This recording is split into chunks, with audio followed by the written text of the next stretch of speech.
श्री गजानन विजय ग्रंथ अध्याय 19. वक्रतुंड महाकाय सूर्यकोटी समप्रभ निर्विघ्नं कुरु मे देव सर्वकार्येषु सर्वदा. गणनाथ गणपती रवि शुक्र बृहस्पती. श्री गजानन विजय ग्रंथ प्राकृतवाणी प्रवर्तते. श्रोता वक्ता सावधाना भवन्तु. श्री गणेशाय नमः. जय जयाजी आनंद कंदा, जय जयाजी अभेदा. माझे नमन तुझ्या पदा, असो सर्वदा अनन्य भावे. हे राघवा रघुपती, पाव आता शीघ्रगती. माझा अंत पाशी किती, हे काही कळेना. खऱ्या थोरांशी कठोरता, नाही शोभत अनंता. याचा विचार काही चित्ता, करा आपुल्या एकाळी. मी दीनवाने मारितो हाका, मला दगा देऊ नका. हे जगदीशा जगन्नायका, पावा दासगणूस. तर दासगणू म्हणतायत, हे रामा हे रघुपती, तू माझ्यावर आता कृपा कर म्हणे. जे कोणी मोठे लोक असतात त्यांना त्यांच्या मनामध्ये दया असते म्हणे. तर मी तुला किती हाका मारू म्हणे, असं म्हणून हे दासगणू विनंती करतायत रामरायांना. महाराज असता शेगावात, विप्र एक काशीनाथ. जो खंडेरायाचा होता सुत, गर्दे उपनाव जयाचे. तो आला दर्शना, समर्थांच्या वंदिले चरणा. मूर्ती पाहुणी त्यांच्या मना, आनंद झाला अतिशय. तर एक काशीनाथ नावाचा ब्राह्मण होता. त्याच्या वडिलांचं नाव खंडेराव होतं. त्यांचं खंडेरायाचा तो मुलगा होता आणि गर्दे असं त्यांचं आडनाव होतं. तर ते आले एकदा शेगावाला आले. तो आला दर्शना, समर्थांच्या वंदिले चरणा. मूर्ती पाहुणी त्याच्या मना, आनंद झाला अतिशय. माझ्या सन्माननीय वडिलाने जी जीवनमुक्तीची लक्षणे लिहिली अनुभवाने, त्याची प्रत्यक्ष मूर्ती ही. माझे भाग्य धन्य धन्य म्हणून हे पाहण्या चरण. आलो खामगावाहून, त्याचे सार्थक झाले की. म्हणे माझ्या वडिलांनी जे काही लिहिलेले आहे की जीवनमुक्तीची लक्षणं ज्यांच्यामध्ये आहे म्हणे, तेच हे त्याचीच ही प्रत्यक्ष मूर्ती आहे म्हणे. खरंच माझं भाग्यथोर म्हणून यांचे चरण मला सापडले म्हणे, यांचं दर्शन झालं, असा तो काशीनाथ मनात म्हणू लागला. तो समर्थांनी लीला केली, कोपरी खिळी मारली. काशीनाथाच्या पाठी सबली, आपुल्या परमकृपेने. जा तुझा हेत पुरला, वाट पाहे तारवाला. या भाषणे घोटाळला काशीनाथ मानसी. म्हणे कामना माझे ये ठाई, मी न आलो मागण्या काही. तारवाला शिपाई वाट पाहतो हे काय. त्याचे गूढ कळेना, पुसण्या छाती होईना. निमुटपणे वंदून चरणा, गेला निघून खामगावी. आणि त्यावेळेला त्या काशीनाथाच्या पाठीत महाराजांनी कोपरखिळी मारली आणि सांगितलं, जा म्हणे, एक तारवाला तुझ्याकडे उभा आहे. तर तो मनात विचार करायला, मी तर काही महाराजांकडे मागितलं नाही आणि कशाचा तारवाला कशासाठी आलाय म्हणे. पण हे विचारायची त्याची हिंमतही होत नव्हती महाराजांना. तो तारवाला शिपाई उभा दारात होता पाही. तार घेतली घाई घाई, कशाची ती बघण्यास. तारेत हा मजकूर, तुमचा केला तक्रूर. मुनसफीच्या हुद्द्यावर, मोर्शी तालुक्या कारणे. तर तो घरी जाऊन बघतो तर दारामध्ये खरंच तारवाला शिपाई उभा होता. आणि त्यांनी ती तार बघितली कशाची आहे. तर त्यांनी त्या तारेमध्ये लिहिले होते की तुमची नेमणूक केलेली म्हणे, मुनसफच्या हुद्द्यावर तुमची नेमणूक केलेली, असं त्याच्यात लिहिलेलं होतं. ते पाहता आनंदला, कोपरखिळीचा अर्थ कळला.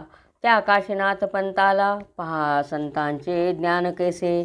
तेव्हा त्याला लक्षात आलं की महाराजांनी आपल्याला का कोपरखिळी मारली असं. असो एकदा नागपुरी, समर्थांची गेली स्वारी. गोपाळ बुटीची या घरी, त्याच्या आधी आग्रहाने. ही भोसल्यांची राजधानी, पूर्वकाळी होती जाणी. त्या शहराची आज दिनी, दैना झाली विबुध हो. तर गोपाळ बुटीक म्हणून एक होती, ते नागपूरला त्यांच्याकडे एकदा स्वामी गेले. स्वातंत्र्यरूपी प्राण गेला, खरा धनी याचक ठरला. परक्यांचा बोलबाला झाला जया शहरात. गज घोडे पालख्या अपार, नाहीशा झाल्या साचार. रस्त्याने फिरे मोटार, अतिजोराने विबुध. तर त्यावेळेला काय झालं, आपली आधी भोसल्यांची राजधानी होती ते नागपूर. नंतर हे परक्यांचं राज्य आलं, इंग्लंडचं. ते लोक आल्यानंतर हत्ती घोडे पालखे ज्या काही होत्या त्या सगळ्या नाहीशा झाल्या आणि त्यांच्या गाड्या रस्त्याने मोटार गाड्या फिरू लागल्या. असो हा महिमा काळाचा, नाही दोष कवणाचा. वाडा गोपाळ बुटीचा होता सीता बर्डीवर. त्या भव्य सदनात नेऊन ठेविले सद्गुरुनाथ. जैसा वाघ किल्ल्यात कोंडोनिया टाकावा, तर ते सीता बर्डीवर त्या महाराजांना त्यांनी नेऊन ठेवलं. बुटीचा ऐसा विचार या सीता बर्डीवर. महाराज ठेवावे निरंतर, जाऊन द्यावे शेगावा. तर त्यांनी असा विचार केला की इथंच महाराजांना ठेवून घ्यावं आणि आता त्यांना शेगावाला काही जाऊ द्यायचं नाही. अक्रूराने कृष्णाला जैसा मथुरे माझी नेला, तोच प्रकार येथे झाला. काय वर्णन करावे. ज्याप्रमाणे श्रीकृष्णाला अक्रूराने मथुरेत नेलं, त्याचप्रमाणे महाराजांना पण इथं सीताबर्डीवर आणून ठेवलं. शेगाव पडले भणभणीत, अवघे लोक दुःखित. विनवीत हरिपाटला प्रत, महाराज येथे आणा हो. तर शेगाव सगळं ओस पडलं महाराज नसल्यामुळे. सगळे लोक विनंती करायचे त्यांना की महाराजांना इथं आणा, इथं त्या हरिपाटलांना. कुडीमधून गेला प्राण, कोण पुसे तिज लागून. तैसे समर्थान वाचून, शेगाव हे प्रेतपा. तुम्ही गावचे जमेदार, करा याचा विचार. बुटी मोठा सावकार, तेथे नामुचा लाग लागे. तर ते हरिभाऊ होते, त्यांना ते लोक सांगायचे की तो बुटी म्हणे मोठा सावकार आहे, त्याच्यापुढे आमचं काहीच चालणार नाही, तर तुम्ही जाऊन महाराजांना शेगावाला घेऊन या म्हणे. जसं टक्कर हत्तींची, कोण हो आहे योग्य साची. येथे आम्हा समकोल्यांची, नाही मुळी किंमत.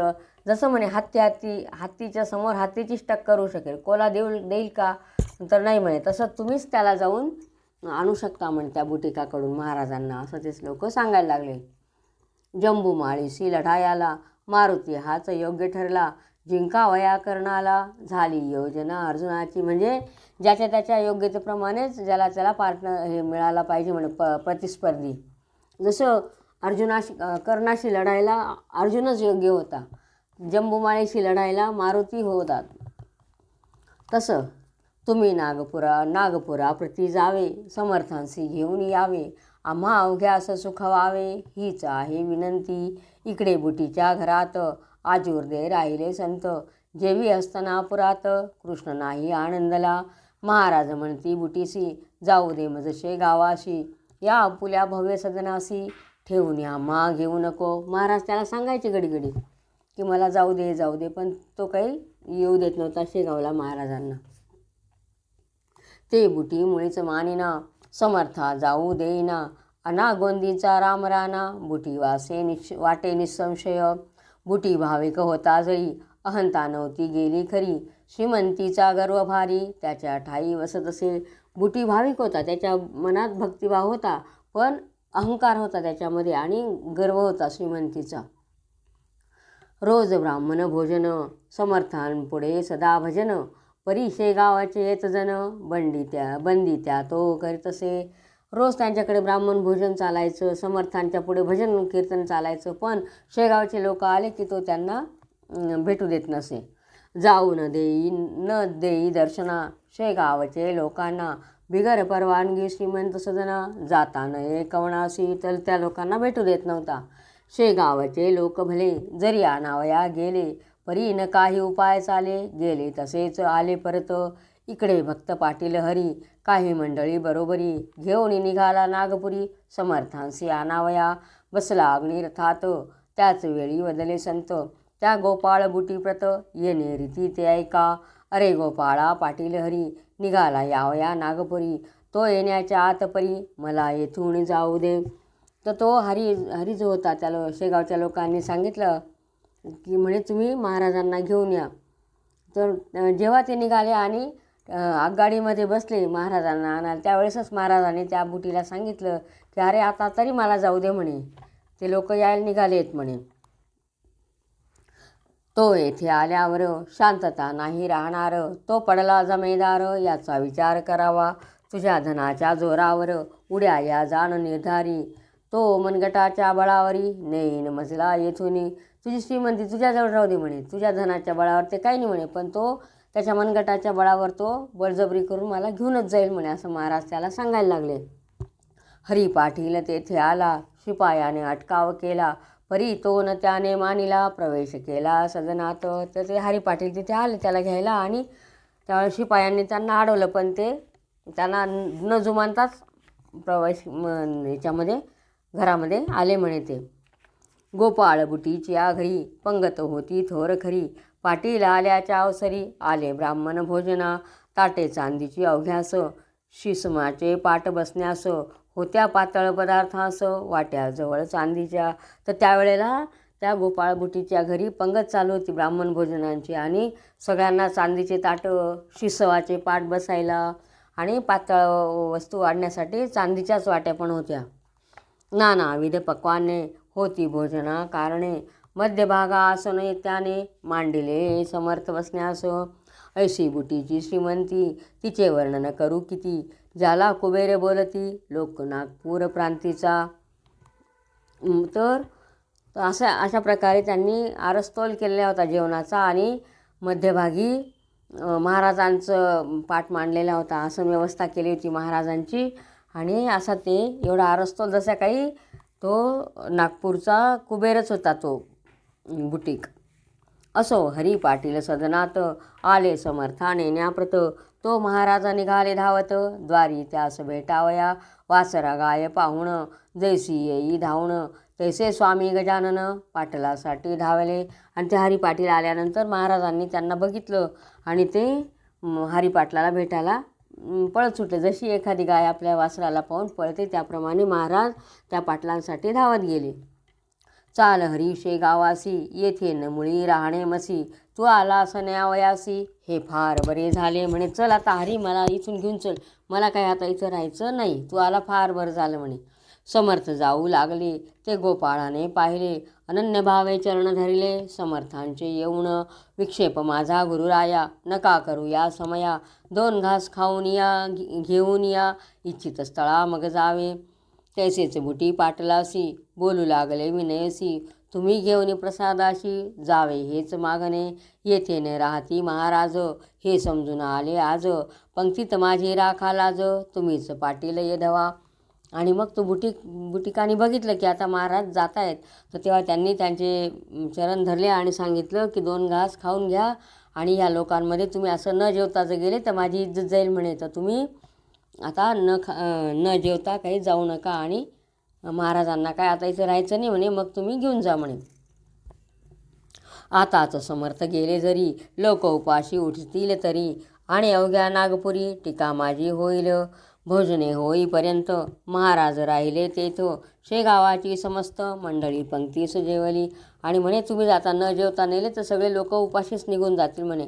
असं म्हणून मग महाराज त्या लोकांचे जेवण असतोपर्यंत तिथं थांबले आणि मग त्यांचे सर्व मंडळी पंक्तीत जेवण केले त्यांनी. भोजनोत्तर तयारी निघण्याची ती झाली खरी. दर्शनाची भीड भारी झाली बुटीच्या वाड्यात.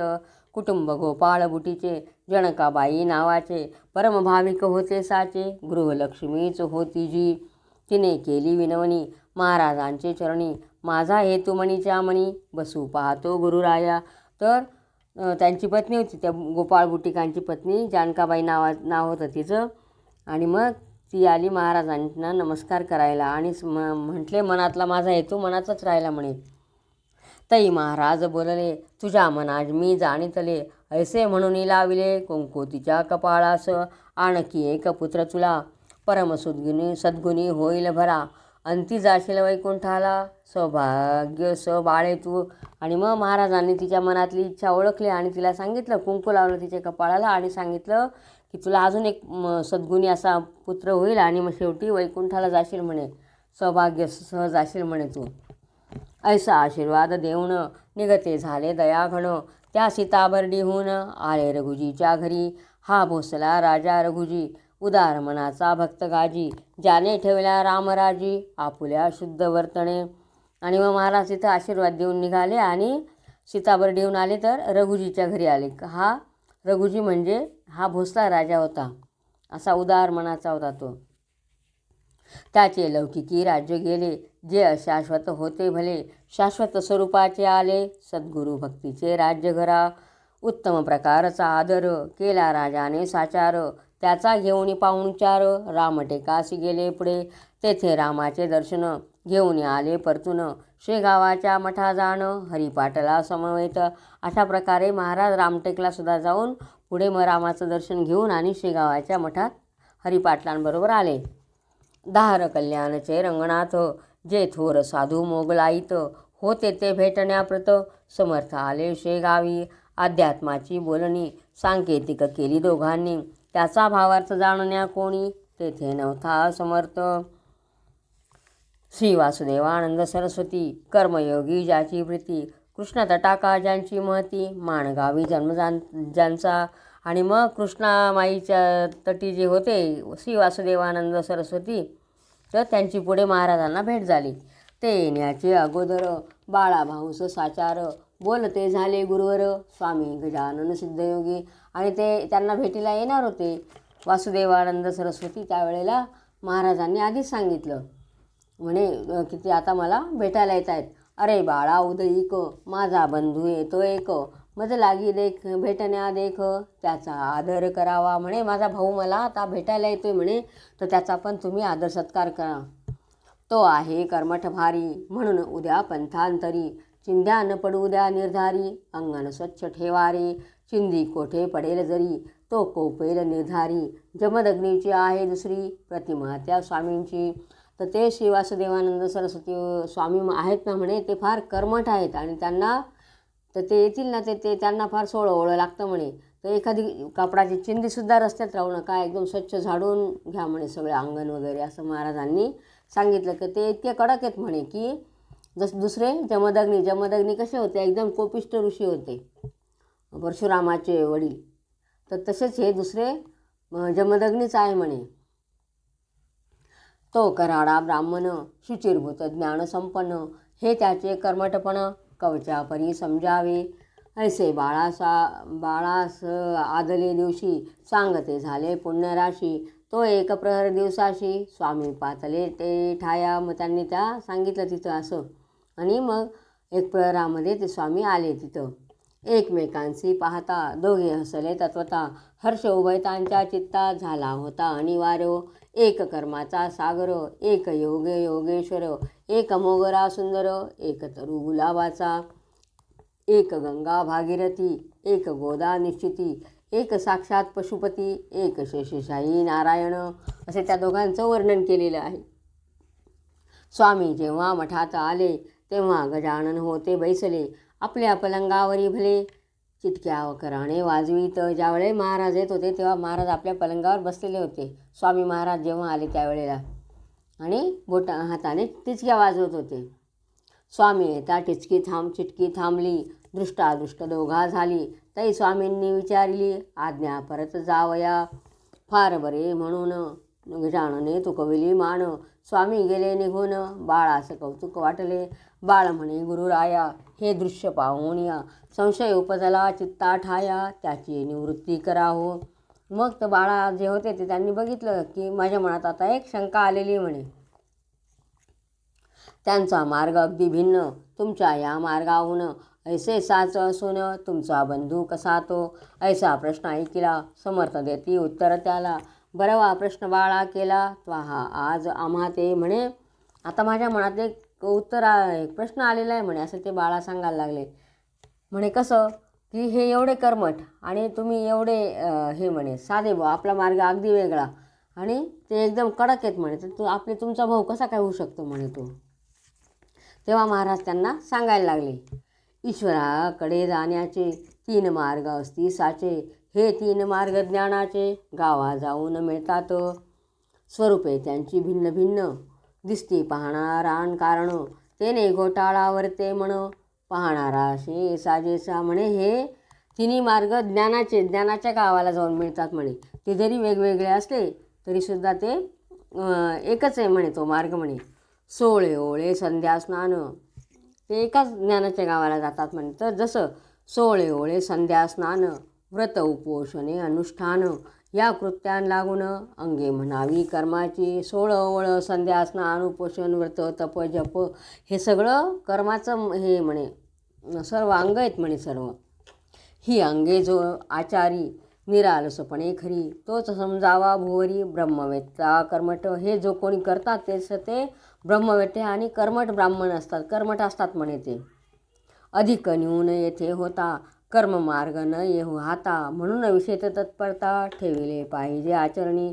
आणि इथं जर काही कमी जास्त झालं तर तो कर्ममार्ग होऊ शकत नाही, म्हणून इथं त्यांना एकदम जागरूक राहावं लागतं म्हणे.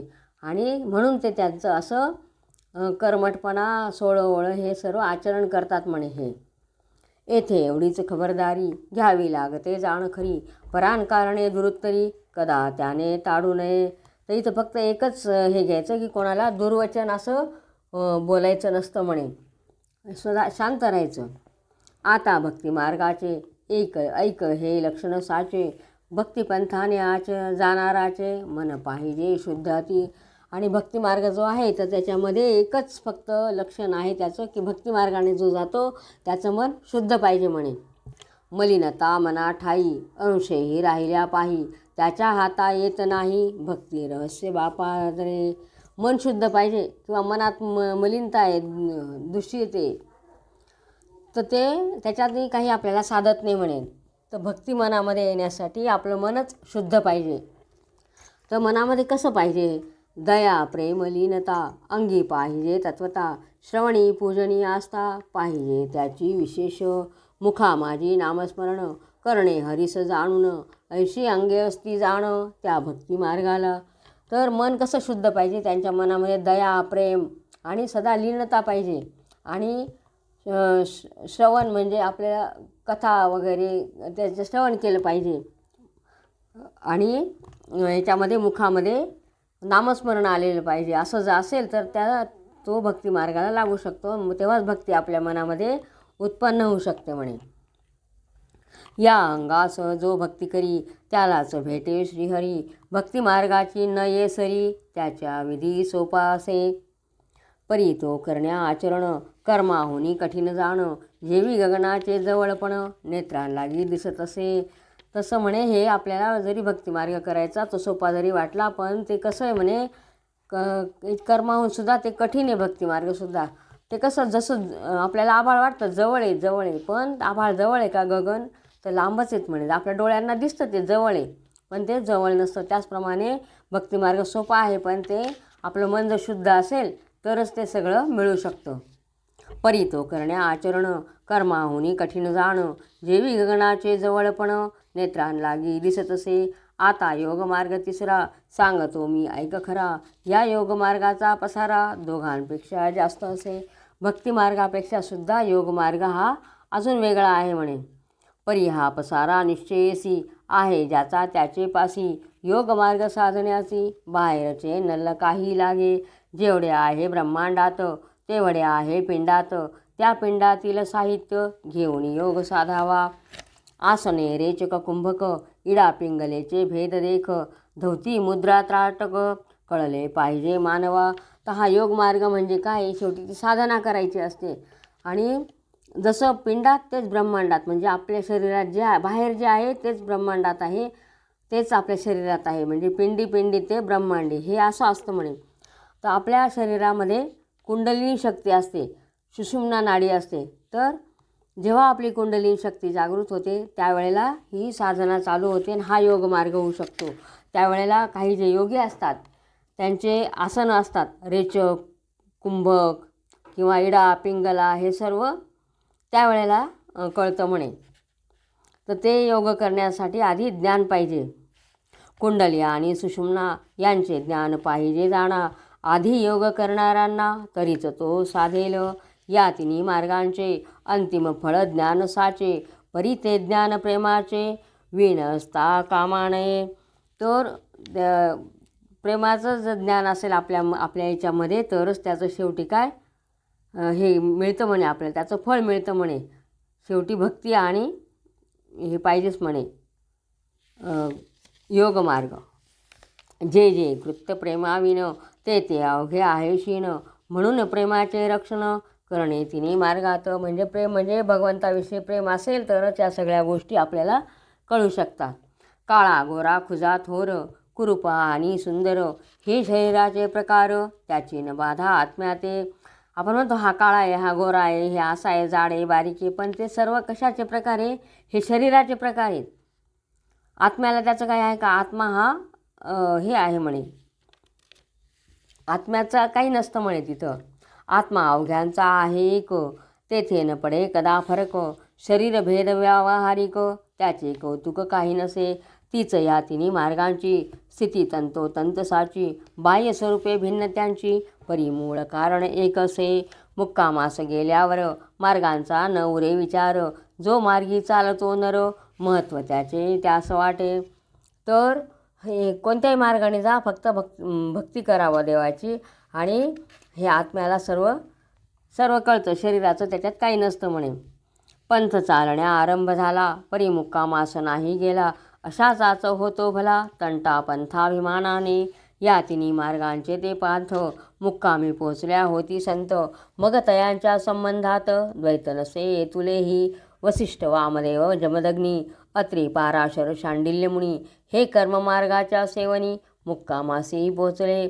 तर हे वसिष्ठ वामदेव जमदग्नी अत्री पराशर शांडिल्य हे कर्ममार्गाने गेले, कर्मटप्रमाणे गेले. व्यास नारद कयाधुकुमार म्हणजे प्रल्हाद, कयाधुकुमार म्हणजे प्रल्हाद. मारुती शबरी अक्रूर, उद्धव सुदामा पार्थ विदुर हे गेले भक्तिमार्गे. हे सर्व होते जे उद्धव सुदामा पार्थ म्हणजे अर्जुन, विदुर हे सगळे भक्तिमार्गाने गेले. श्री शंकराचार्य गुरुवर, मच्छिंद्र गोरख जालंधर हे चढले जिनाथवर योगमार्गाचा. आणि जे कोणी नवनाथ होते किंवा हे होते शंकराचार्य, तर ते योगमार्गाने गेले. जो वशिष्ठा लाभ झाला, तोच विदुराच्या पदरी पडला. तोच मच्छिंद्राने भोगला, फळा माझी फरक नसे. तर तुम्ही कोणत्याही मार्गाने जा, फळ एकच मिळणार आहे म्हणे. तीच प्रथा पुढे चालली, येथेन शंका घ्यावी मुळी. कर्ममार्गाची रक्षिली, भूज श्रीपाद श्रीवल्लभे. नरसिंह सरस्वती यतिवर, तैसेच झाले साचार. ठिकाण ज्यांचे गाणगापूर, वाडी औदुंबर ख्यात जगी. त्याचप्रमाणे सद्गुरूसुद्धा म्हणजे दत्तगुरू ते सुद्धा कर्ममार्गानेच हे केले म्हणे. तर ते श्रीपाद श्रीवल्लभ, नरसिंह सरस्वती, त्याचप्रमाणे गाणगापूर, वाडी इथं जे काय तर सर्व कर्ममार्ग चालतो. नामा सावता ज्ञानेश्वर, सेना कान्हा चोखा महार. दामाजी पंत ठाणेदार, गेले भक्तिमार्गाने. तर हे जे काही संत होते, ज्ञानेश्वर, सेना, कान्होपात्रा, चोखा, दामाजी पंत हे सगळे भक्तिमार्गाने गेले. हे सगळे संत. शेख महम्मद श्री गोंद्यात, आनंदी स्वामी जालन्यात. सुरजी अंजन गावात, देवनाथ चहाते योगाचे. तैसेच आहे सांप्रत, कर्ममार्गी वासुदेवरत. मी धरला भक्तिपंथ, आणिक बहुता जनांनी. पळूसचे धोंडी बुवा, सोनगिरीचा नाना बरवा. जालन्यांचे यशवंतरावा, भक्तिपंथ साध्य झाला. तर हे यांनाही सगळ्यांनी भक्तिमार्ग धरलेला आहे. खाल्ला आम्हा ती विदेही, देवी शिर्डीची बाबासाई. गुलाबरावांचे ठाई, ज्ञानदृष्टी असे रे. पहा चांदूर तालुक्याचा, वरखेडे नामग्रामाचा. अडकुजी नामे संतसाच्या, गेला याच वाटणे. मुरा गावचे संतरत्न, झिंगाजी तो होय जाण. तेवी नागपूरचे ताजुद्दीन, भक्तिमार्गाचे चाहते. या अवघ्या संतांचे आचरण भिन्न प्रकारचे, परी अधिकारी कैवल्याचे. ते बैसले होऊन, तर हे असे निरनिराळे संत होऊन गेलेले आहेत म्हणे. मार्ग असो कोणताही, त्याचे मुळी महत्त्व नाही. जो मुक्कामास जाई, त्याचे कौतुक करणे असे. आम्ही ही भावंडे सारी, येतो झालो भूमीवरी. कैवल्याच्या मार्गावरी, भाविका आणून सोडावया. जे ज्याला आवडेल तिकडे तो जाईल, आणि मोक्षरूपी भोगील फल. त्या पंथा आचरोणी, आता नको फुसूस काही. हे न कोणा सांगण्या पाही, निवांत बसू दे ये ठाई. पिसेपणाच्या पासोडीने, ज्याची निष्ठा बसेल, वा जो माझा असेल, त्याचेच कार्य होईल. इतरांची ना जरूर मला म्हणे. आता मी काही जास्त सांगत बसत नाही म्हणे तुला आता, पण ज्याची खरी भक्ती असेल तो बरोबर माझ्याकडे येईल म्हणे. ज्याची अनुताप झाला, ब्रह्मज्ञान सांगणे त्याला. उगीच चटकटी वात्रटाला, स्फोट याचा करू नये. कोणी काही म्हणतो, आपण असावे निवांत. तरीच भेटे जगन्नाथ, जगद्गुरू जगदात्मा. त्यामुळे कोणी काही करू दे, आपण आपली भगवंताची सेवा करावी. ऐसा उपदेश ऐकला, बाळाभाऊच्या नेत्राला. प्रेमाश्रूंचा लोटला, पूर तो न ये आवरे त्या. तर हे सर्व ऐकलं, त्याला प्रेमाश्रू त्यांचे सुरू झाले आणि त्यांचे अष्टभाव दाटले. म्हणजे त्यांना गैवरून आलं, ते बाळाभाऊंना सर्व कळालं, उपदेश त्यांना समजला. अष्टभाव दाटले, शरीरा रोमांच उमटले, वैखरीचे संपले, कामतेने सहजची, मौनची केला नमस्कार. श्री गजानन साधू थोर, वराड प्रांताचा उद्धार, करावयासी अवतरला. त्यांना कळालं महाराज कोण ते. साळूबाई नावाची एक असे कण्व शाखेची, ती होती महाराजांची मनापासून भक्तीनं. तिला महाराज एके दिनी ऐशा परी वदले वाणी, डाळ पीठ घेऊनी स्वयंपाक करी अहोरात्र. तर एक कण्व शाखेची साळूबाई नावाची एक स्त्री होती, भक्तीन होती. तर तिला महाराजांनी सांगितलं, जे येतील तयांना साळू घाल भोजना, येणेच तू नारायणा प्रिय होशील निसंशय. तर तिला सांगितलं, तू स्वयंपाक करून जे जे येतील त्यांना तू भोजन घालत जा म्हणे. ती साळूबाई मठात आहे अजूनपर्यंत, जी वैजापुरती असे सत्य, माहेर वाडे घोडे जिचे. प्रल्हाद बुवा जोशाला होता कृपेचा योग आला, तो न तया फलद झाला तयाची या दुर्दैवे. खामगावाच्या सान्निध्यासी जलंब गाव परियसी, त्या गावाचा रहिवासी तुळशीराम असे एक असे. पुत्र त्या तुळशीरामाचा आत्माराम नावाचा, होता तैलबुद्धीचा वेदाध्ययनी प्रेमजाचे. तर तुळशीरामाचा एक मुलगा होता म्हणे, तर त्याचं नाव होतं आत्माराम. तर तो वेदाध्ययन सर्व त्याला आवडायचं. हा धर्मपीठ वाराणसी, जी भागीरथीच्या तटाकाशी, तेथे गेला अध्ययनासी. वेदांग स्मृतीच्या प्रत्ययी भागीरथीचे. तर तो काशीला गेला, मग वेदाध्ययन करायला भागीरथीच्या काठी काशीला तिथं गेला तो. प्रत्ययी भागीरथीचे स्नान, माधुकरीचे सेवी अन्न, गुरुगृहाते जाऊन करी अध्ययन श्रुतीचे. मग तिथं तो भागीरथीचे स्नान करायचा, माधुकरी मागून जेवण करायचा आणि गुरूंच्या घरी जाऊन अभ्यास करायचा, अध्ययन करायचे श्रुतीचे स्मृतीचे. श्रोते विद्यार्थी नातरी, अध्ययना जाती देशावरी, शिकण्याऐवजी परोपरी करू लागती चैनते. चैनी माझी गुंतल्या म्हण, मग कशाचे अध्ययन, बिरुड आंब्या लागून लागता नाशरसाचा. आत्माराम नव्हता यापरी, विवेक संपन्न सदाचारी, विद्या अवघी करुणीपुरी, आला निज देशाचे. तर काही काही विद्यार्थी जातात म्हणे शिकायला दुसरीकडे आणि नुसतेच मौज मजा करतात. जसं म्हणे एखादा आंबा आहे, त्याला बिरुड लागलं, त्याचा सगळा रस नासून जातो म्हणे, तर ते त्याप्रमाणे. पण तो आत्माराम तसा नव्हता, तो चांगला होता आणि त्याने सगळं विद्या अभ्यास शिकून आणि तो आपल्या घरी परत आला. स्वदेशी येता शेगावासी, गेला असे अतिहर्षी, हजिरी ती द्यावयासी श्री गजानन महाराजा. तर तो तिथं गेला आणि महाराजांना समोर दर्शनाला गेला. तो वेदाविद्येचा जाणता, गजानन केवळ ज्ञानसविता. आत्माराम वेद म्हणता, कोठे कोठे चुकत असे, त्या चुकीची दुरुस्ती करू लागले सद्गुरुमूर्ती. आत्मारामाचे संगती वेद म्हणती महाराज, ऐकता त्यांचे वेदाध्ययन, तन्मय होती विद्वान, न होय सराफा वाचून, किंमत त्या हिऱ्याची. आणि मग तो तिथं जाऊन महाराजांना वेद म्हणून दाखवू लागला आणि जिथं जिथं तो आत्माराम चुकायचा ते पुढे महाराज म्हणून दाखवायचे त्याला. जसं की एखाद्या हिऱ्याची किंमत कोण सराफ असेल तोच जाणू शकतो म्हणे. शेवटी समर्थांचे पाशी, आत्माराम राहिला आदरेसी, मधु टाकुणी मक्षिकेसी, जाणे कैसे आवडेल, प्रत्ययी सेवे कारण, यावे त्याने जलंबाहून, चुकविला ना एकही दिन, ऐसा एकनिष्ठ भक्त तो. आणि मग महाराजांजवळच तो राहायला लागला, तिथंच अभ्यास करायला लागला. समर्थांच्या पश्चात हात होता मठात, पूजा अर्चा करण्याप्रत, सद्गुरूंच्या समाधीची मोबदला न घेता भली, एकनिष्ठ सेवा केली, शेवटी त्यानेच अर्पिली इष्टेट आपुली महाराजांना. तो महाराजांनंतर सुद्धा तो तिथेच होता म्हणे, पूजा अर्चा करायचा आणि त्याचा काहीच मोबदला घेत नव्हता. इस्टेट अल्पसाचार, एक जमीन एक घर, येथे न दृष्टी किमतीवर, देणे आहे भाग पहा, भिल्लिनीने रामाला बोरे देऊन वश केला, तैसाच प्रकार हाय झाला म्हणून केले वर्णन. आणि जी काय आपली इस्टेट होती ती पण त्यांनी अर्पण करून दिली. जसं म्हणे ती किती इस्टेट होती याला अर्थ नाही म्हणे, जसं शबरीने काय दिलं रामाला, फक्त बोरे दिली, तसा हा प्रकार म्हणे त्यांनी, त्याप्रमाणे त्यांनी सुद्धा महाराजांना ते आपले इस्टेट दिले म्हणे. स्वामी दत्तात्रय केदार, दुसरा नारायण जामकर, निव्वळ दुधाचा ज्यांचा आहार, तो दुधाहारी बुवा. ऐसे श्रोते तिघे जण स्वामींचे भक्त निर्वाण, ज्यांनी आपुले तनमन समर्थ चरणी अर्पिले. तर स्वामी दत्तात्रय केदार, दुसरा नारायण जामकर, आणि हे नुसते दुधावर आहार करणारे बुवा होते. तर त्यांचं महाराजांवर एकनिष्ठ भक्ती होती आणि ते सर्व त्यांनी आपलं तन मन महाराजांच्या चरणी अर्पण केलेलं होतं. मोरेगाव भाकरे नावाचा गाव बाळापूर तालुक्याचा, तेथील मारुती पंत पटवाऱ्याचा वृत्तांत ऐका थोडासा.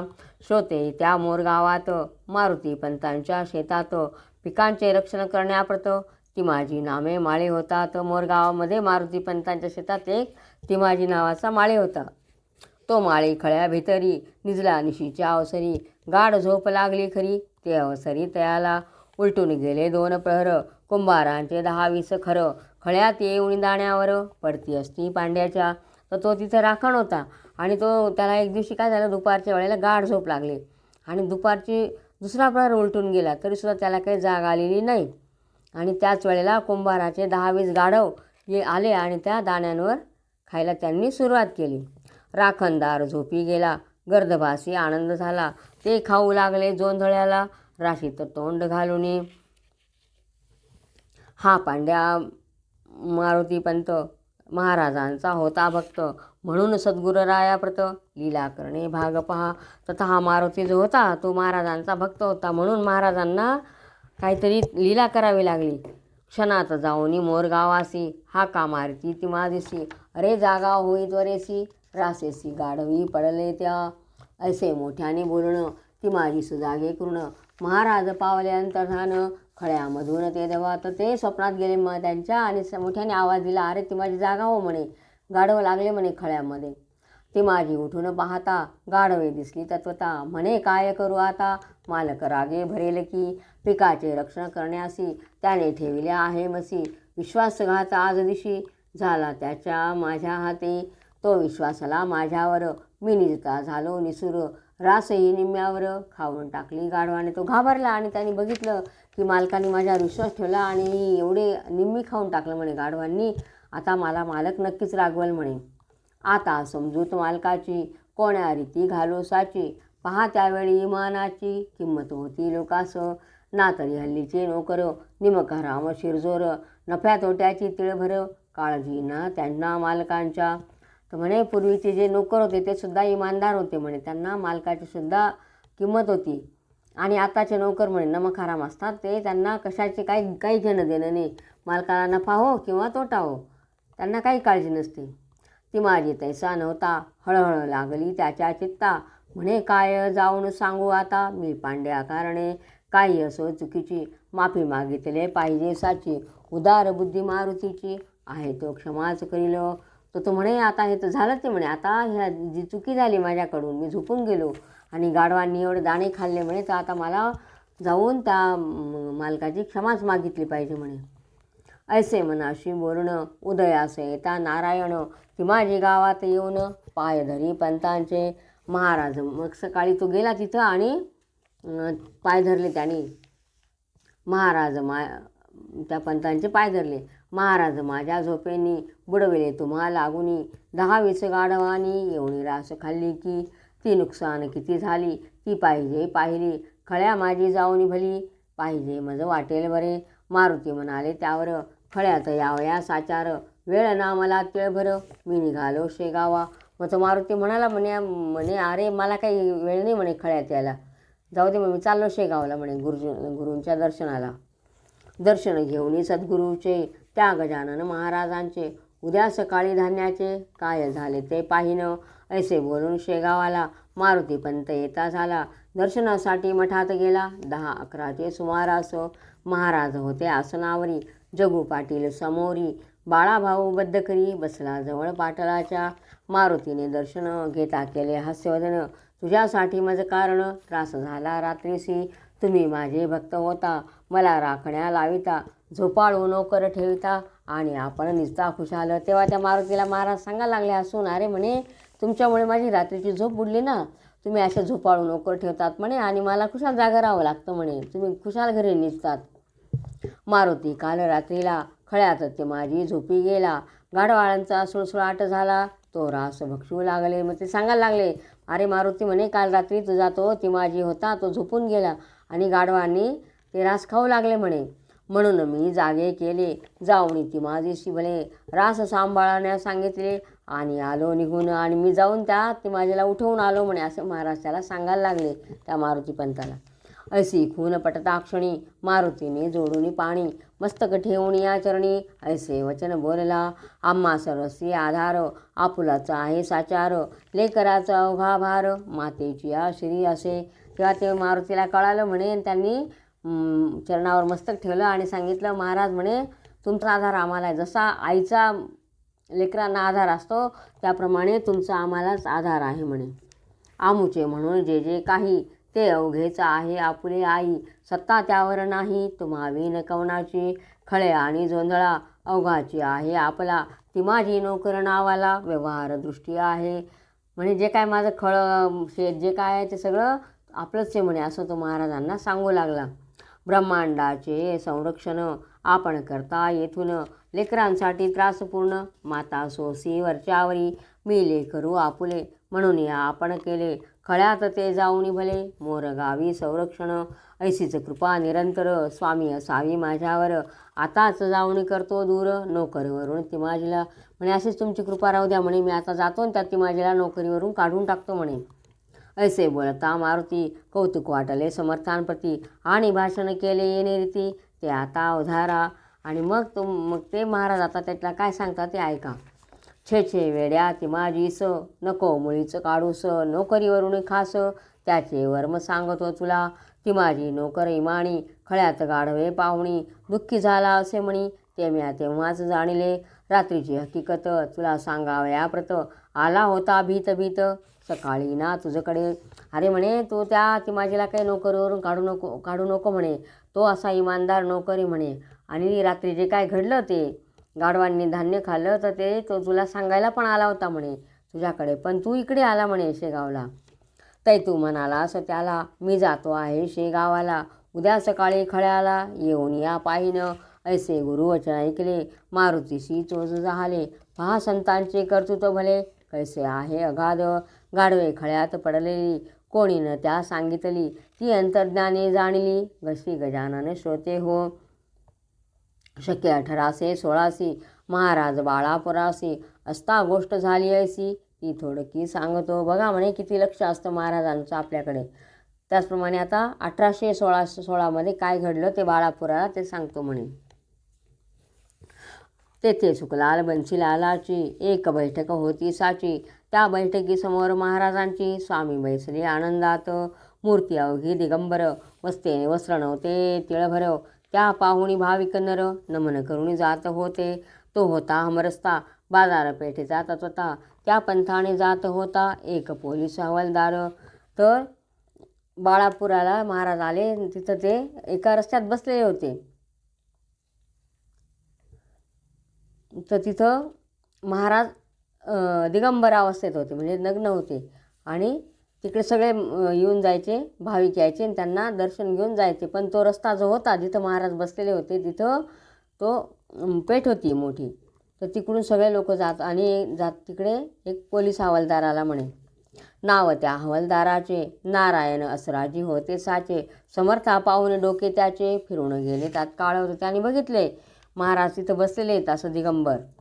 तेवढ्यात तो आला. त्याने बघितल्यावर तो म्हणे हा नंगाध होत, मुद्दाम बसला पंथात, साधू नहा भोंदू सत्य, त्याची उपेक्षा न करणे बरी. ऐसे बोलून जवळ गेला, अद्वा बोलू लागला, लाज कैसी नाही तुझला, नंगा बसतो सरस्त्यावरी, हे घे त्याचे प्रायश्चित्त, तुला मी देतो आज येत. ऐसे बोलून स्वामी व्रत मारू लागला छडीने. त्यांनी बघितलं की महाराज बसले होते आणि त्याचं डोकं फिरलं, त्यांनी काठी घेऊन त्या महाराजांना मारायला सुरुवात केली.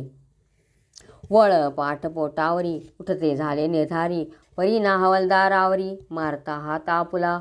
ऐसे ते देवा पाहून एक गृहस्थ आला धावून, आपुल्या दुकानामधून हुंडीवाला नाम त्याचे. तर तो हवालदार मारत होता तेव्हा तो एक दुकानातून एक गृहस्थ धावून आला.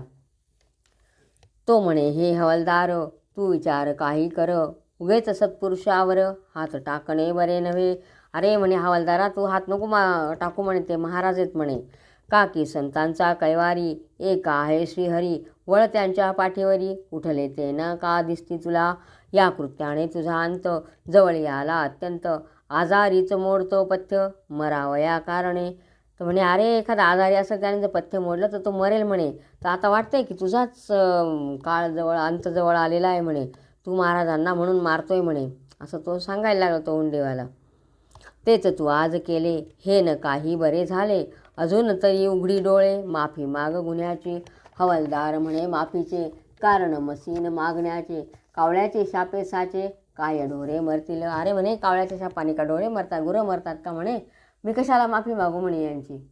हा नंगाद होत हलकट, बसला पाहुणी बाजारपेठ, तोंडाने गोष्टी चावट, अचाट ऐसा करीत हा, ऐशा डोंग्याला मारणे, ईश्वर जरी मानील गुन्हे, तरी मग न्याया कारणे, जागाच नाही राहिली. म्हणे याला जर तुम्ही देव म्हणाल तर मग काय म्हणे न्याय आणि हे काय करायचं म्हणे.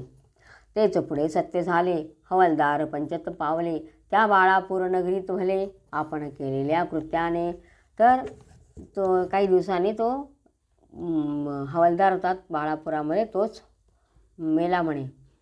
एका पंधरवाड्यात हवालदाराचे अवघे आप्त, झाले होते भस्मीभूत, एका साधूस मारल्याने, म्हणून अवघ्या लोकांनी साधू समोर जपुणी, वागावे प्रत्येकाने, खरे कळेपर्यंत. म्हणून सगळ्यांनी साधूसमोर लीनतेनेच वागावे, जोपर्यंत खरं आपल्याला कळत नाही की काय आहे ते, तोपर्यंत आपण आदरच करावा म्हणे साधूंचा सुद्धा.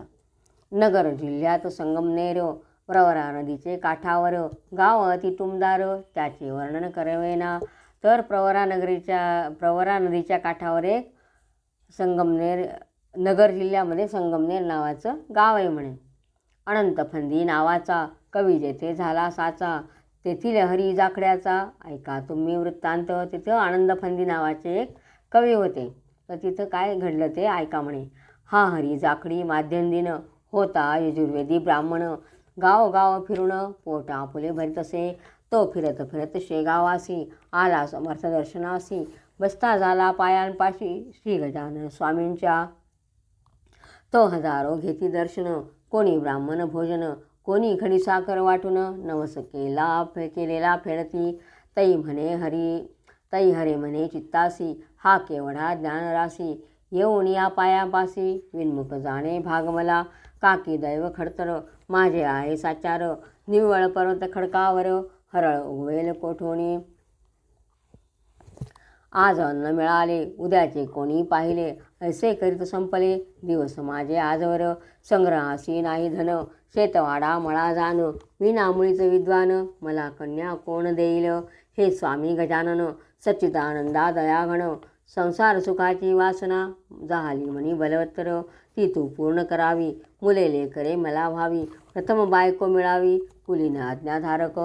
ऐसे जो इच्छी मनात, तो ती त्याच्या अंगावर्त, थुंकते झाले सद्गुरुनाथ, इच्छिस त्याच्या जाणुनी, या हरी जाखड्याने, बावनच्या मागला मजकारणे, म्हणून आले थुंकणे या मूर्खाच्या अंगावर.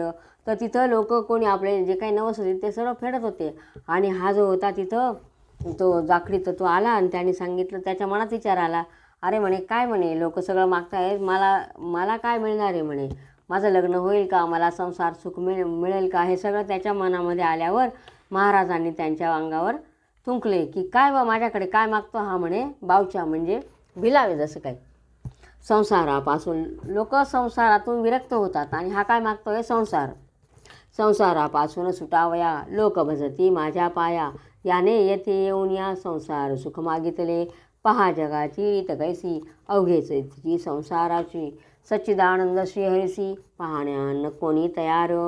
देव कोणी मागत नाही, संसार मागतोय म्हणे हा.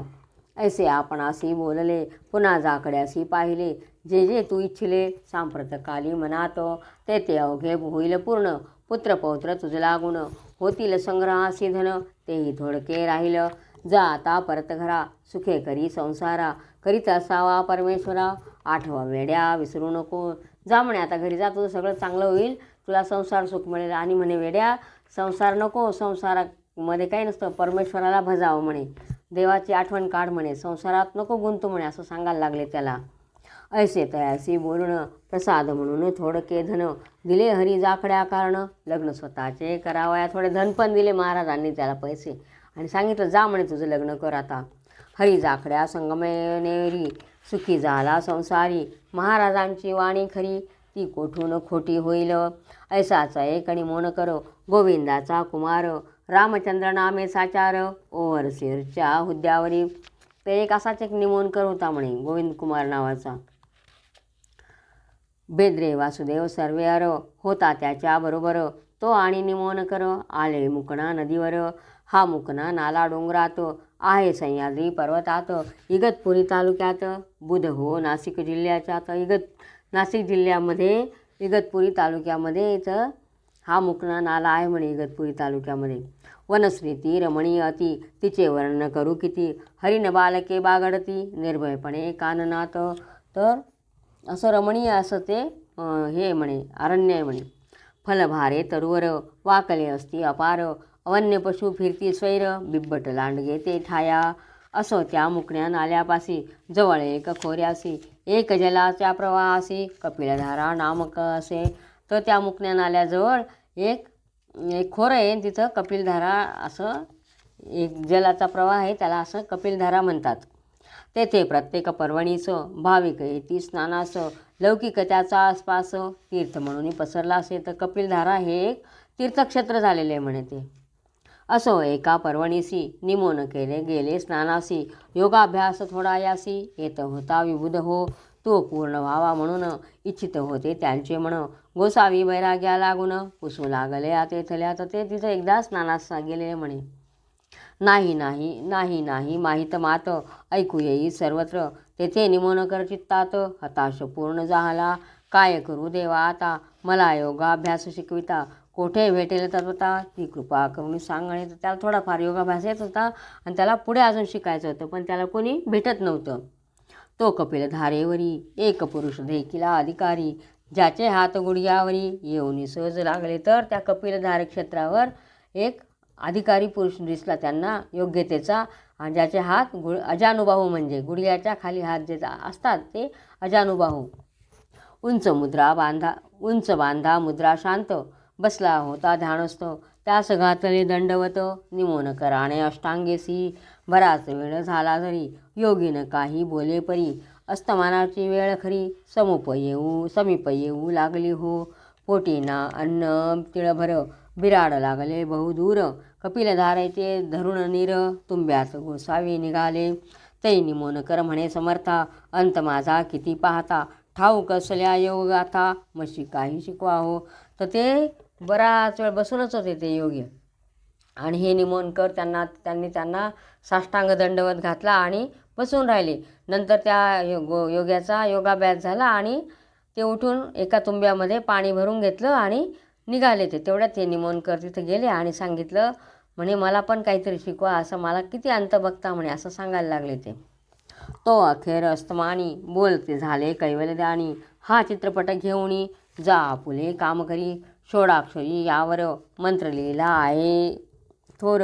त्याचा वाणीने निरंतर जपा आपुला करावा. मग नंतर त्यांनी एक पट दिला आणि सांगितलं की त्याच्यावर मंत्र लिहिलेला आहे म्हणे 16 अक्षरी. याचा तू जप कर म्हणे. मंत्र प्रभावाने थोडा बहुत योग येईल तुझं प्रत. योग मार्ग हा अत्यंत कठीण सर्व योगांमध्ये. तर हे जे काही कर्ममार्ग जे आहेत तर त्यांच्यामध्ये योग मार्ग हा सगळ्यात कठीण आहे म्हणे. तर तू याचा जप कर आणि त्याच्याने तुला थोडाफार येईल म्हणे तो योग मार्ग. गोंगल गाय शेपकिडा हिमालयान देईल वेढा. सागरीचा शिंपकिडा मेरू पर्वतान जय कधी. नेटाचा केला यत्न ब्रह्मचर्य सांभाळून. येतील 10-5 आसन धवती नव्हती केल्यावर. तर त्यांनी सांगितलं अरे म्हणे जशी गोंगल गाय आहे म्हणे तिच्या शेपीने ती याला देईल का म्हणे हिमालयाला वेढा देईल का. किंवा सागरातला किडा आहे म्हणे तर तो मेरू पर्वतावर जाईल का म्हणे कधी. तर नाही. तसं त्याप्रमाणे तू ब्रह्मचर्य पाळून आणि नेटाने प्रयत्न केला जपतप केलं तर तुला हे थोडंफार आसन येतील म्हणे. जा पुढे न विचारी मला हा घे देतो प्रसाद तुला. ऐसे बोलणे उचलेला एक तांबडा खडा करे. तर एक तांबडा खडा उचलला आणि सांगितला त्याला दिला. तो देऊनिया मजसी गुप्त झाले पुण्यराची. तेच पुढे नाशिकाशी गंगेवरी भेटले त्या पाहुणी निमोणकर. मग नंतर परत तेच महाराज गंगेवर त्यांना भेटले त्या निमोणकरांना. त्या पाहुणे निमोणकर गेले धावत साचार. शिर ठेवून पायावर प्रश्न त्यांची केला ऐसा. महाराज माझा कंटाळा का हो आपणच का केला. आपुल्या नाव गावाला न सांगताच गेला की. महाराज डोळे वटारून बोलते झाले त्या कारण. तांबडा खडा देऊन नाम माझे कथिले म्या. नर्मदेचा गणपती तांबडा असतो निश्चिती. तू मूळचाच मूढमती रस त्याचे न जाणिले. अरे म्हणे मी माझं नावच तुला सांगून दिलं म्हणे. नर्मदेच्या पाण्यामध्ये जो लाल खडा मिळतो तो गणपतीचीच हे असते म्हणून प्रतिमा असते. ते तर मी तुला सांगितलं पण तू एवढा कसा मंदबुद्धी म्हणे. तुला त्याचं काही रहस्यच कळालं नाही म्हणे. म्हणून त्याचे गुढ तुला पडते झाले जाण मुला. मी राहतो शेगावाला गजानन हे नाव माझे. धुमाळ सदनापर्यंत चाल माझ्या समवेत. पुन्हा भेटी तुझं प्रत होईल माझी ते ठाया.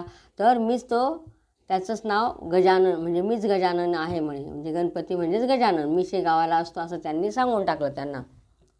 ऐसे बोलून निघाले महाराज रस्त्यात गुप्त झाले. भिरीभिरी पाहू लागले चौकडे निमोणकर. कंटाळून अखेरी धुमाळाच्या आले घरी. तो गजानन महाराज ओसरेवरी बैसले ऐसे पाहिले. मौनेच करुणी वंदन कथिले धुमाळा कारण. कपिलधारेपासून जे का झाले इथवरी. आणि नंतर तो कंटाळून गेला पण शेवटी धुमाळांच्या घरी आला तर तिथं महाराज त्यांना बसलेले दिसले. आणि मग त्यांनी ते धुमाळांना सगळं सांगितलं की कपिलधारेपासून काय काय घडलं ते सगळं सांगितलं त्या धुमाळांना. ते ऐकून धुमाळाला अतिशय आनंद झाला. तो म्हणे योगीराजाला वान कशाशी सांग मज. हे अवघ्या समर्थांची खाण निसंशय आहे साची. सार्वभौमपदाची त्यांच्या पुढे न किंमत. जो तांबडा खडा तुसी दिला तो ठेवून पाटासी. करणे पूजा अर्चेशी सद्भावे निरंतर. म्हणे अरे तुम्हाला जो त्यांनी खडा दिलेला आहे म्हणे तर तो तुम्ही आता पाटावर ठेवायचं निमोणकरांना सांगितलं आणि त्याची कायम पूजा करत जा म्हणे. योगाभ्यास ही समोरी त्या खड्याच्या आदरे करी. त्याच्या कृपेने काहीतरी योगाभ्यास येईल. तेच पुढे झाले सत्य. योगाभ्यास थोडा बहुत आला निमोणकरा प्रत. श्री गजानन कृपेने एक शेगावाचा रहिवासी. तुकाराम कोकाटे परियसी त्याची संतती यमसदनासी. जाऊ लागली उपदतास. तसंच शेगावाला एक तुकाराम कोकाटा एक गृहस्थ होता. तुकाराम कोकाटे नावाचा एक गृहस्थ होता. तर त्याला काय घडायचं, त्याला जन्माला मुलं आले की ते जन्म झाल्याबरोबर मरून जायचे. म्हणून त्याने समर्थांना एकदा नवसायसा केला. जरी देशील संततीला दीर्घायुष्यी गुरुराया. तरी एक मुलगा त्यातून तुसी करीन अर्पण. मनोरथ त्याचे पूर्ण केले श्री गजानन स्वामीने. तर म्हणे मला जर माझा एखादा जरी मुलगा दीर्घायुष्य दिला तर मी माझ्या झालेल्या मुलांपैकी एक मुलगा तुला मी अर्पण करेल असं महाराजांना त्यांनी नवस केला. 2-3 मुले झाली परी नवसाची न राहिली. आठवण तुकारामा भली संततीच्या मोहाने. त्याला 2-3 मुलं झाले पण नवस पूर्ण करायचा राहिला, विसरून गेला तो, की मुलांच्या प्रेमापोटी विसरून गेला तो तुकाराम. तो थोरला मुलगा नारायण रोग झाला त्या कारण. औषधोपचार केले जाणं परीना आला गुण काही. मग त्यांचा जो मोठा मुलगा होता नारायण त्याला रोग झाला. खूप औषधोपचार केले पण त्याला काही गुण येत नव्हता. नाडी बंद होऊ लागली. नेत्रांची ती दृष्टी थिजली. दुगदुगी मात्र उरली होती त्याच्या छातीला. ती स्थिती पाहून तुकारामा झाली आठवण. नवस केल्याची ती जाण एकदम त्या समयाला. आणि नंतर मग त्या तुकारामाला आठवण झाली. ज्या वेळेला त्याचा मुलगा मरावर पडला तेव्हा त्याला आठवण झाली की अरे आपण काय बोललो होतो. तुकाराम म्हणे गुरुराया हा पुत्र माझा वाचलिया. अर्पण करील सदया सेवा तुमची करण्यास. तर तो सांगायला लागला की म्हणे आता जर हा मुलगा माझा वाचला तर मी तुमची सेवा करण्यासाठी तुम्हाला अर्पण करेल म्हणे असं सांगितलं. ऐसा वचनबद्ध होता क्षणी नाडी आली ठिकाणी. हळूहळू नेत्र उघडून पाहू लागला बाल तो. व्याधी बरी झाल्यावर तो नारायण नामे कुमार आणून सोडला मठावर. नवसा फुला फेडावया तो नारायण अजूनी आहे त्या ठिकाणी. बोलिलेला नवस कोणी महाराजांचा चुकवू नये. तर त्यांनी तो अशा प्रकारे त्या नारायणाला तिथे आणून सोडला आणि आपला नवस पूर्ण केला. तर महाराजांना जो काही नवस कराल तो फेडूनच टाकावा म्हणे. हेच सांगण्या लोकाप्रत नारायण आहे जिवंत, शेगावी त्या मठात संत चरित्र ना कादंबरी. तर हे संत चरित्र आहे म्हणे, ही काही कादंबरी किंवा एखादी गोष्ट नाही आहे म्हणे. असो पुढे आषाढ मासी महाराज गेले पंढरीसी, घेऊन हरिपाटलासी विठ्ठलासी भेटावया, जो सर्व संतांचा ध्येय विषय साचा, जो कल्पतरू भक्तांचा कमलनाभ सर्वेश्वर. तर एकदा त्या हरिपाटलाला घेऊन महाराज पंढरपूरला गेले की जिथं पांडुरंग आहे. कमलनाभेश्वर म्हणजे सर्वेश्वर म्हणजे पांडुरंग. जो जगदाधार जगतपती, वेद ज्याचे गुण गाती, जो संतांचा वसे चित्ती, रुक्मिणीपती दयाघन. पंढरीस आले गजानन, चंद्रभागेचे केले स्नान, गेले घ्याया दर्शन पांडुरंगाचे रावळी. आणि मग ते पांडुरंगाच्या चंद्रभागेचं स्नान केलं आणि दर्शनाला गेले. हे देवा पंढरीनाथा, हे अचिंत्या द्वया समर्था, हे भक्त परेशा रुक्मिणी कांता, ऐक माझी विनवणी.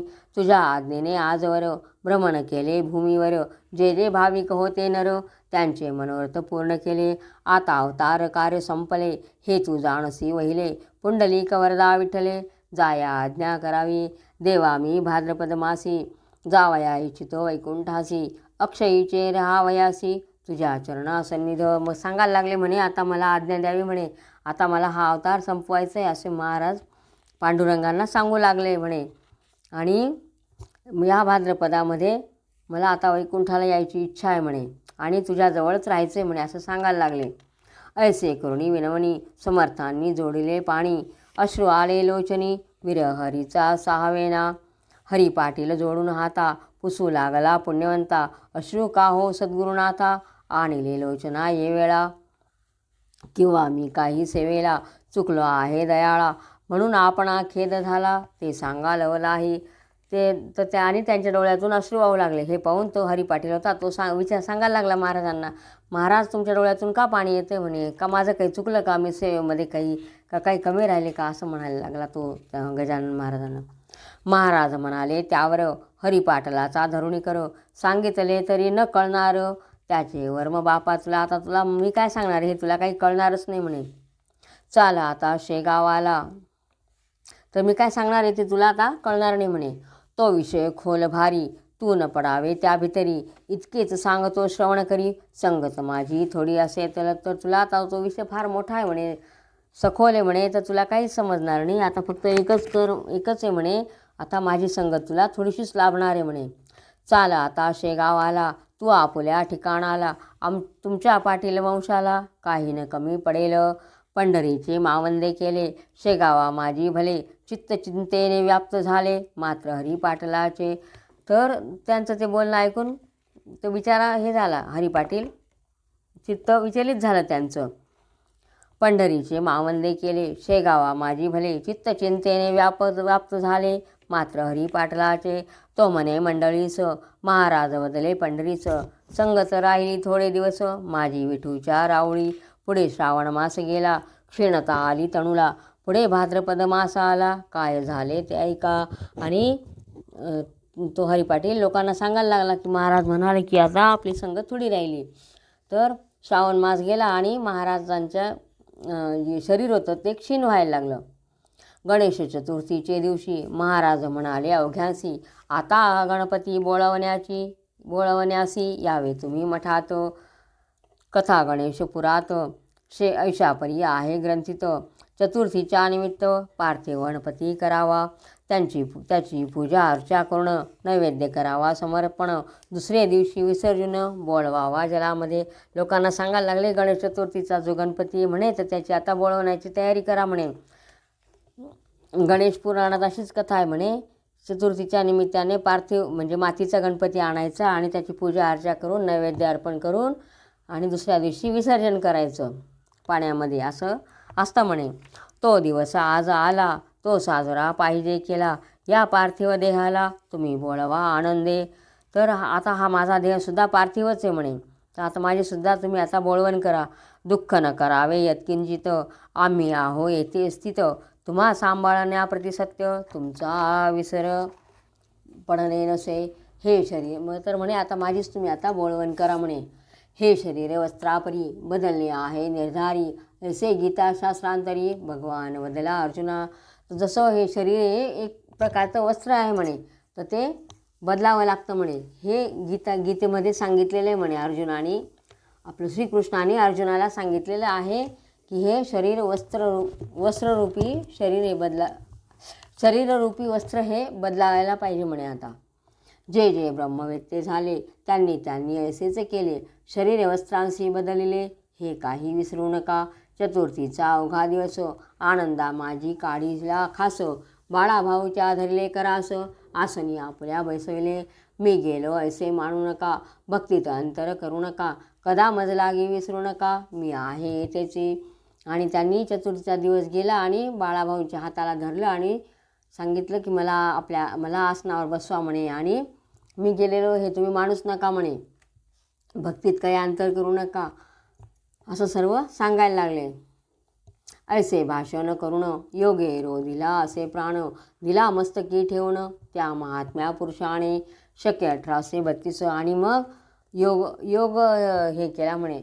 प्राण योग मायनेच धरून ठेवला आणि मस्तकात चढवून दिला. आणि अशा प्रकारे त्यांचं हे झालं. शक्य 1832. साधारण नाम संवत्सरास भाद्रपद शुद्ध पंचमीस. गुरुवारी प्रहर दिवसाला.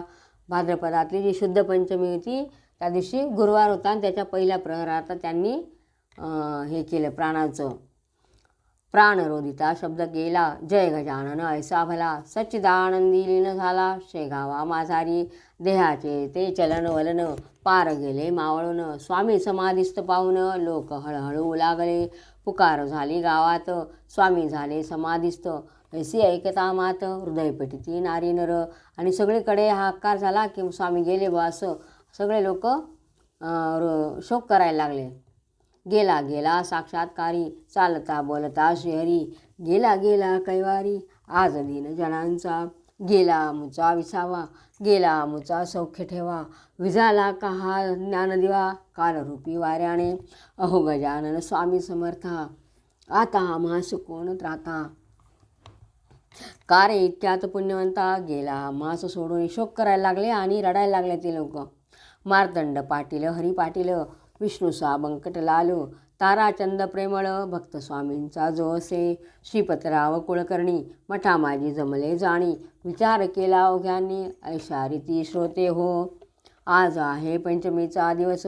समाधी न द्या स्वामीस. हाळोपाळीच्या लोकास.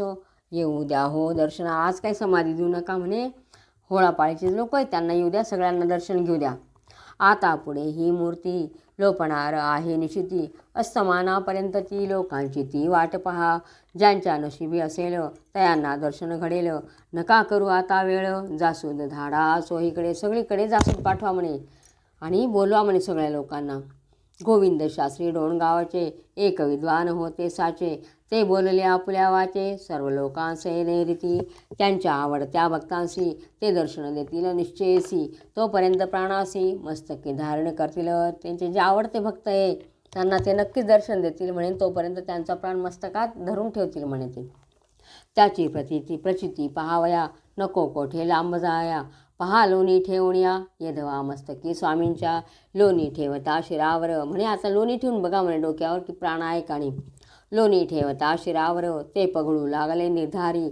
जो तो त्याचे कौतुक करी. बल हे योगशास्त्राचे. तो प्रकार पाहता गोविंद शास्त्री झाला बोलता.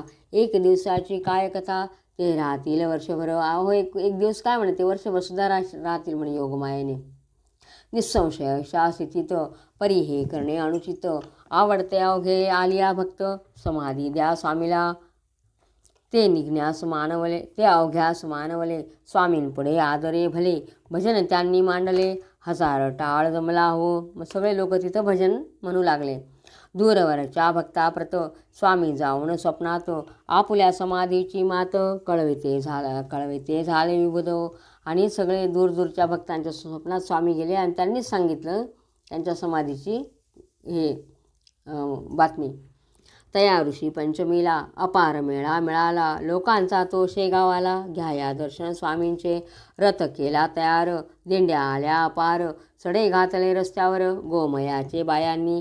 तिथं दिंड्या रथ वगैरे सगळं आले म्हणे. रथ तयार केला, दिंड्या आल्या, सडे घातले गाईच्या शेणाचे, रंगविल्या नानापरी, काढू लागल्या चतुरनारी, दीपोत्सव झाला बरी त्या शेगाव ग्रामाला. आणि मग ऋषीपंचमीला त्यांनी सगळं ते रस्त्यांमध्ये सडा रांगोळ्यात काढल्या आणि दीपोत्सव साजरा केला. मूर्ती ठेवली रथात, मिरवणूक निघाली आनंदात, रात्रभरी शेगावात तो ना थाट वर्णवे. रात्रभर मिरवणूक चालली तिथं. ते वर्णन काय करू आपण म्हणे.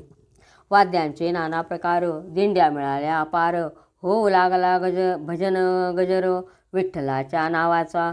तुळशी बुक्का गुलाल फुले, भक्त उधळू लागले, फुलांखाली झाकून गेले श्री गजानन महाराज. सर्व भक्त तुळशी बुक्का गुलाल सगळं उधळण करायला लागले आणि ते त्याच्या खाली गजानन महाराज झाकले गेले. बर्फी पेड्यास नाही मिती, लोक वाटती खिरापती, कित्येकांनी रथावरती रुपये पैसे उधळले. ऐशी मिरवणूक रात्रभर, शेगावी निघून अखेर, उदयास येता दिनकर, परत आली मठात. अशा प्रकारे त्यांनी रात्रभर मिरवणूक काढली आणि परत मठात आले. ते समाधीच्या जागेवर मूर्ती नेऊनी ठेवली खरी, रुद्राभिषेक केलावरी अखेरचा देहाला. मग जिथं समाधी आहे तिथं ती मूर्ती ठेवली महाराजांची आणि हे केलं, मग रुद्राभिषेक केला त्याच्यावर. पूजा केली पंचोपचार, आरती उजळली अखेर, भक्तांनी केला नामगजर गजाननाचे नावाचा. जय जय अवलिया गजानना, हे नरदेहधारी नारायणा, अविनाश रूप आनंदघना, परात परा जगतपते. ऐशा भजना भीतरी, मूर्ती ठेवली आसनावरी, उत्तराभिमुख साजिरी, शास्त्र मार्गाप्रमाणे. अशा प्रकारे शास्त्राप्रमाणे सर्व ठेवली तिथं मूर्ती आणि ते तिथं हे केलं समाधीचं. अखेरचे दर्शन अवघ्यांनी घेतले जाण, जय स्वामी गजानन ऐसे मुखे बोलोनी.